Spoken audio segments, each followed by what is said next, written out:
What is up, y'all? It's V2 here. I'm at my recording studio today to record this video. And today's video is about Rory. If you don't know who he is, he has a podcast with Mal and this other lady. I just can't remember her name right now. But they both, Rory and Mal, used to be on Joe Budden's podcast. I think issues happen and now they do their own thing. But from what I've heard, he was saying something about women.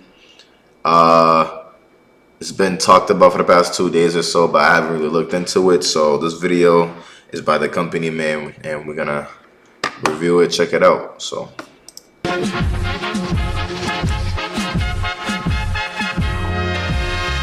Justin Hunt is here, it's all happening. Justin Hunt is here, it's all happening. I was today years old when I found out that Rory from the Rory and Mal podcast was a Nuke, an illustrious member of Kappa Alpha Psi Fraternity Incorporated, one of the Divine Nine Black fraternities and sororities in America, the same fraternity that I'm a member of. New Cos. that is the most randomest fun fact ever. Now, there's 300,000 or so Kappas across the country, so not knowing someone is a member isn't a rare occurrence by any means. I meet new Noops all the time. But considering Rory's had a high profile in hip hop, in the music industry, and in the podcast space for the past decade plus, all spaces that I'm a part of, I was shocked to find out that Rory was a Noop too. And not because he's white either. Contrary to perception, there are white members of all 9 black fraternities and sororities nationwide. Here's a clip of It's probably how you got into rap. I'm just kidding. a white Q. No telling what he went through. No, it wasn't because of Rory's race. I was Whoa, sorry for racist anti-black post. Called Beyonce a hood rat. shocked because I learned this while watching his craptastic performance on a Twitter space Wednesday night when he was confronted by nearly 1,000, mostly black people offended by a gaggle of awful-looking, racially charged, arguably anti-black, and definitely anti-Beyonce tweets he posted on Twitter over a decade ago that had surfaced online earlier that day. Here's how we got here. A clip of Rory, Mal, and Damaris on their podcast talking about whether they thought Clips or Kendrick should win Rap Album of the Year at the Grammys made it. Knowing them, I don't really watch their podcast, but I know that definitely during the rap beef, at least Mal was really on the Drake side, and it's cool to have your opinion and stuff like that. I just don't like when it's so lopsided and to a point where you're just discrediting the other artist, which would be Kendrick, because they both dropped cool diss tracks at each other. I don't know if cool's the right word, but you know what I mean, bro.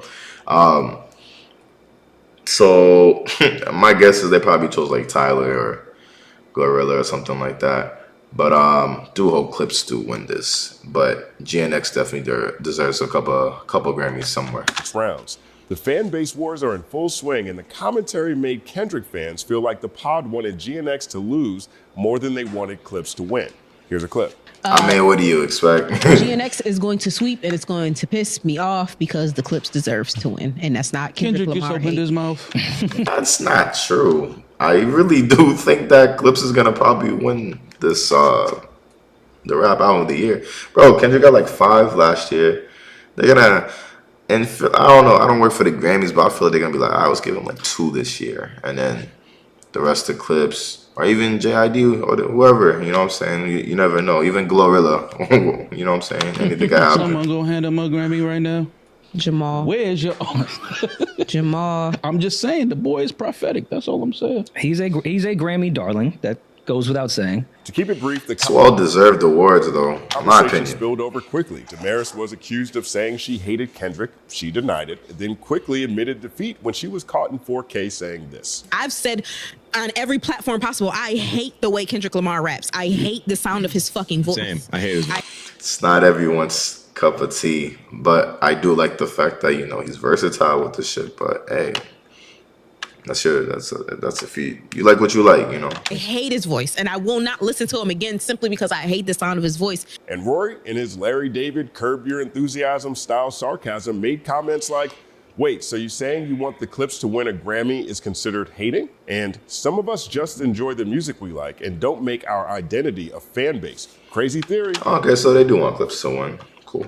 I know, perhaps there's more, maybe I missed it, but the next thing I knew, my timeline was flooded with old tweets and posts from Rory, seemingly from Rory, saying and retweeting things like this. I never saw a good-looking black woman in this region. Yo, whoa. How you a slim, Whoa. tender yellow bone, but your mom's a fat tar baby. Nah, B, some don't add up. I want no parts. And there wasn't a comb on the video set for Blue Ivy's hair? Now, I have a few personal defaults that I just expect out of people and online. Why are you even talking about they daughter, bro?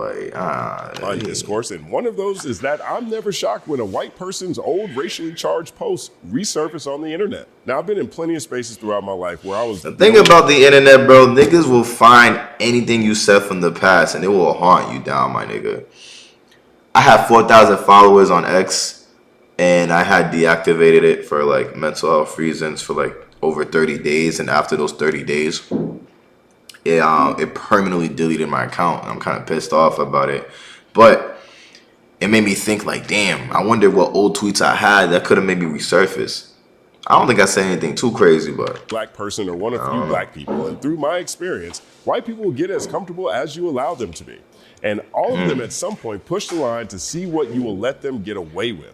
It's not always malicious, oftentimes it's ignorance, but that train is always on time. So when old tweets resurface like what's happening right now with Rory's, when these things happen, particularly at that point in internet history in the early teens when social media rewarded people for saying the most rude and crude and racist things imaginable, for me, it's expected. And when these things flare up, for me at that point, it's all about how you handle it, how you take accountability, how you attempt to make amends. Especially when your career includes being a part of black spaces. The easiest thing for anyone to do when they've offended someone or if they've upset a community for one reason or another is to give a sincere, succinct apology and take accountability for the impact your actions had on others and move forward. It's so simple. And this is up to the people if they want to forgive you or not. Some people won't let shit go, so it's definitely gonna have a little mark on them, but... Sincere, succinct accountability. But Rory didn't do that. Instead, he jumped into Rocky's Twitter space, which was about Kendrick and clips. He hijacked someone else's Twitter space and spent hours, perhaps unintentionally, antagonizing a population of people hurt by what they just discovered about his Twitter history. When asked if he meant the things he said about black women and Beyonce, he snickered and offered sarcasm. How much I hate black women and how I have specifically just targeted you in our company to make sure that you are devalued and never mind, I'm gonna chill. When asked if he was... That's just not the right space, and you laughing right after is wild, gang. I'm not gonna hold, bro. Deleting old tweets, he gaslighted and accused a woman of being racist. Why were you hiding your tweet? Hide what tweet? Oh, now you don't know. Rocky, I said Hey, yo, dog, I got a question for you right quick, literally Rory. right here. You know Blue Weave is not Blue Ivy. That's racist as fuck. Rory. When asked if he would retweet any of those things again, he said this. Which ones? Any of them. I said the ones that everybody's offended by. One or two I've said I've joked about on the podcast already. I've definitely talked about the Beyonce thing on the podcast before. See how he fucked it up. But she's asking you today, Rory, today, not 7 years ago. Rory, you gotta have better answers. Come on, bro. Jesus Christ. The spaces went on for hours, pretty much just like this, but that's a sample. Now, I don't have a relationship with Rory, full disclosure, and truthfully, I'm not a consistent watcher of Rory and Mal, nor was I consistently watching when they were on the Joe Budden podcast. Most of my interactions with their content is through clips. And with that said, I wouldn't say I've ever taken anything that I've seen from him previously as racist or even really culturally offensive. From my point of view, he's done solid work on multiple fronts and advocated for a range of under-discussed artists and for hip-hop culture as a whole in a respectable manner. But I wouldn't say that I'm an expert on his work. That's why I was shocked to find out we were both members of Kappa Alpha Psi Fraternity Incorporated. I don't know what I expected to hear when I went into that Twitter Spaces Wednesday night, but what I do know is the way that Rory sounded in that Twitter space, the way he conducted himself, felt like the way those controversial old racially charged tweets read. He looked like... I kind of felt like it was just like, nigga, you'll be all right. Well, hopefully he didn't say nigga, but Someone who would say those things, who espoused the opposite of the values of the fraternity he represents. Kappa Alpha Psi Fraternity Incorporated and the other 8 members of the Divine Nine are modern miracles in America. These are some of the oldest, the most consequential black institutions in this nation's history. They're founded at the turn of the 19th century, at the dawn of the Jim Crow era, when black codes once again reduced black Americans to second-class citizens. Each of our institutions champion community and leadership and education and political activism and cultural expression during eras of segregation and limited campus. And he got to be part of this shit, bro. That's crazy. Access. Sincerely, they're crucial pillars of black culture, of civil rights history, and achievement in every field of human endeavor. And to go through that hellish process to become a member of Kappa Alpha Psi Fraternity Incorporated, and then down the line, try to tell a black woman she's racist in a public Twitter space because she's calling you out over old racially charged posts that you made, whether sarcastic or otherwise, it's crazy, and especially crazy to hear from a noob. It was way past fan base wars at that point. There were nearly 1,000 people listening. And regardless of any of our work and contributions to media and music and culture, we can't expect people to know who we are, our intentions, and our origin stories. Anti-blackness in all forms, in my opinion, should be expensive, costly. So I'm not mad at anyone offended by what happened with Rory this week because people will only take things as seriously as we. There got to be more tweets, bro. I know there's probably more because I feel like that's just not enough. There must be more. We have to set the line. We set the standard. I said the same in my video about Tyler, the Creator. From where I'm sitting, it seems like a large portion of his life has been steeped in black culture and black spaces. And I'd like to think Rory isn't a racist. And I'd really like to think there isn't a chapter somewhere who is ushering races across the burning sands. Please. I mean, not even just with Rory, just in general. Please, nuke chapters nationwide. Let's be discerning. But if I had to make a bet, I wouldn't say Rory is racist at all. If I had to make a bet.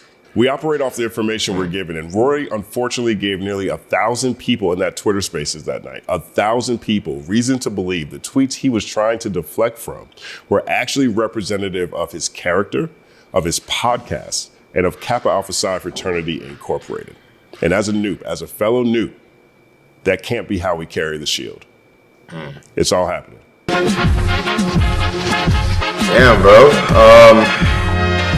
that it? Justin Hunt is here, we saw what happened. To Twitter Spaces, I don't think my intentions came off the correct way because I was in there to get my talking to. But when I woke up this morning and listened back to some of it, I sounded very, very dismissive in the beginning.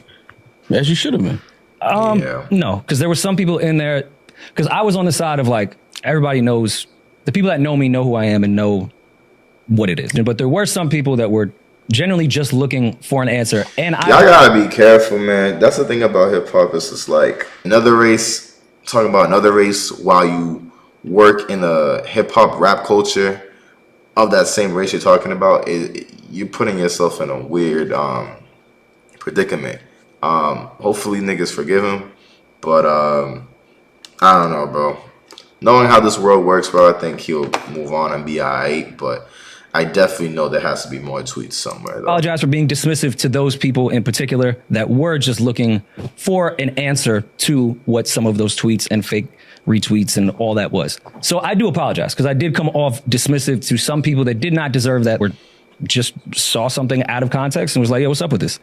And I was a little condescending and dismissive in the beginning.